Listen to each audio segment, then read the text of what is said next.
Alright, y'all, so get this now. The View should have known. Joy Behar, however you say her name, says violent left-wing group Antifa is fictitious idea, not a real thing. Okay, so what's happening in Portland with Antifa is fake. All the times where there were Trump supporters and there were counter protesters, and Antifa came and pretty much took blame for it. That's not real. Again, all attacks on the courthouse is not real. Okay, yeah. Okay. Now, she declared the far-left group Antifa as a fictitious idea and not a real thing on Monday, despite its well-documented history of violence. The host reacted to Senator Ron Johnson, he's a Republican from Wisconsin, saying he would have been concerned if the January 6th Capitol riot was filled with members of Antifa and Black Lives Matter instead of Donald Trump supporters, which there was Antifa and Black Lives Matter supporters out there. Now, if I was surrounded by people carrying weapons, people erecting nooses, screaming, "Hang Mike Pence," plunging a police officer to death, I might be a little scared, Barr said. But Ron, no, he's not scared of those people. He's scared of the fictitious idea of Antifa, a thing that doesn't even exist. Conservative co-host Meghan McCain later said the idea Antifa doesn't exist is factually inaccurate and a lie. But the fiery Barr didn't appreciate the rhetoric. I just want to clarify that Christopher Wray, who is the FBI director, says that Antifa is an ideology, not an organization. There was no sign that they're involved in the Capitol siege, let's be clear, Barr said. McCain shot back, "I'm not saying they're involved in the Capitol siege, I'm saying they exist." Alright, then it says, "That's all I'm done," Barr said. "You said it was a fantasy, you said Antifa doesn't exist, and it's a fantasy," McCain said. "It's not an idea, it's not a real thing," Barr said as the show cut to commercial break. Okay. Alright, number one. I don't even know where to start with this, alright? Alright, number one. Let's just start with this, alright? So, you're saying Christopher Wray was, okay, key word here, was the FBI director. So he's not no more, number one. Alright, number two, just because he's the FBI director doesn't mean he's right. Alright, so that's number one. Again, first of all, he was the FBI director. He's not no more. Alright, number two, just because he says that is the case, doesn't mean that's the case, alright? Y'all should know because y'all don't believe everything you say, you know, the police, all this. Okay, so why would you believe that? If that's what he said, why would you believe him? Alright, so moving on from that, McCain said, "I'm not saying they were involved in the Capitol siege, I'm saying they exist."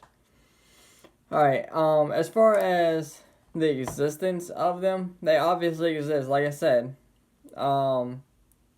The courthouse in Portland, that's the best example to use. I mean, there's no better example than the courthouse in Portland. I mean, that's the most obvious example ever. Alright, that courthouse is targeted. It was targeted for months, alright? And they finally put up a bunch of barriers and everything, and then finally they just left it alone. After saying fire after fire after fire to it, damaging it, vandalizing it, they finally stopped. As soon as the barriers came down, what did they do? They're back out there. They were out there 2 nights ago, and last night vandalizing this courthouse. And I'm sure they'll be back out there tonight, along with the other stores that were damaged in downtown Portland, alright? So, like I said, they also exist. Now, as such as them being involved in the Capitol siege, they were there, alright? Black Lives Matter and Antifa were there, alright? Nobody's gonna change my mind about that, alright?